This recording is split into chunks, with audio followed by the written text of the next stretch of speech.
जय श्री कल्की नगरी संभल में आप सभी लोगों का हार्दिक स्वागत एवं अभिनंदन है।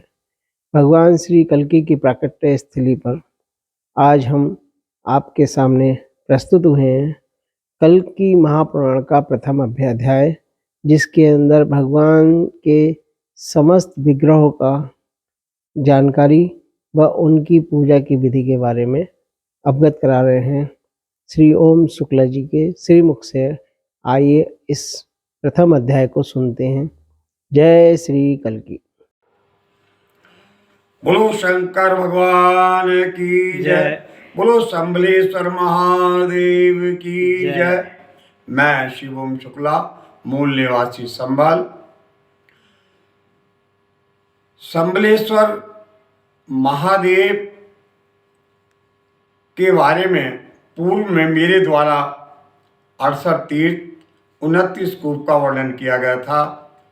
आज मैं संभल की स्थिति देवताओं के तीर्थ की किस किस दिशा में है उसके बारे में वर्णन कर रहा हूं, जो कि प्रथम अध्याय में आता है।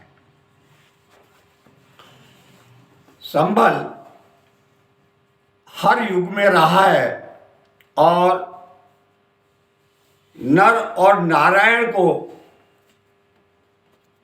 स्मरण करते हुए, सरस्वती देवी का स्मरण करते हुए मैं इस कथा का वर्णन कर रहा हूं। जो अगस्त मुनि हैं, उन्होंने स्कंजी कार्तिकेय के पार्वती जी से हृदय के आंतरिक कामना को पूरा करने के लिए महादेव के तनुज के द्वारा पहले नंदीग्राम का महात्म्य सुनाया गया था और अब उनसे प्रार्थना की गई कि महाराज आप संबल के महात्म्य के बारे में विशेष करके कहो।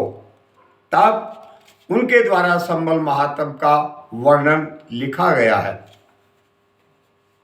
संबल एक त्रिकोण में बना हुआ है, जिसके की दक्षिण द्वार पर संबलेश्वर महादेव का लिंग है और वह लिंग स्वर्ग के यानी मोक्ष को प्रदान करने वाला है। इसके जो पूजा है करने से मनुष्य इस लोक में सुख भोगता है, अंत में मोक्ष गति को प्राप्त करता है।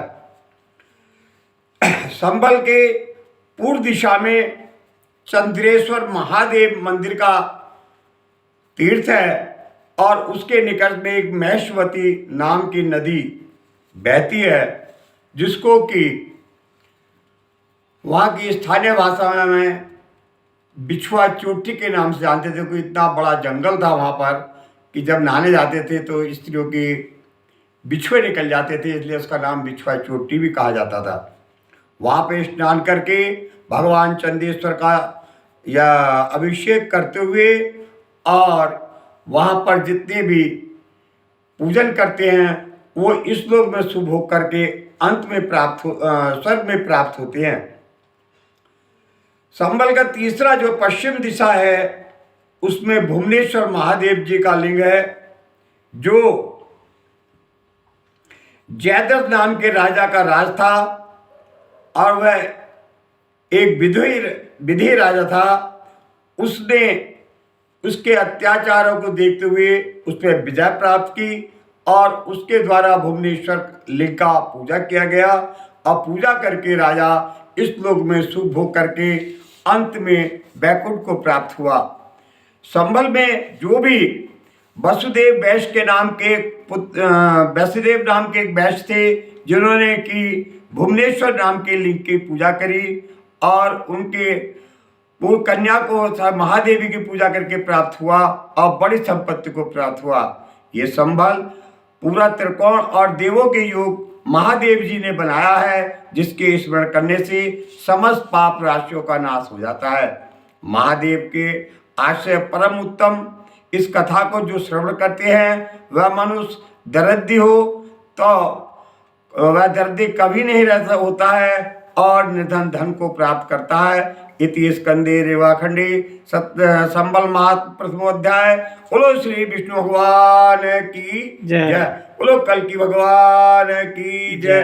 कहा गया है कि कलयुग केवल नाम आधारा, सुमर सुमर भव उतरई पारा। संबल के जितने तीर्थ हैं उनका अगर नाम का भी उच्चारण कर लिया जाएगा तो मनुष्य इस लोक में सुख भोग करके अंत में वैकुंठ को प्राप्त होगा। बोलो शंकर भगवान की जय। कितनी देर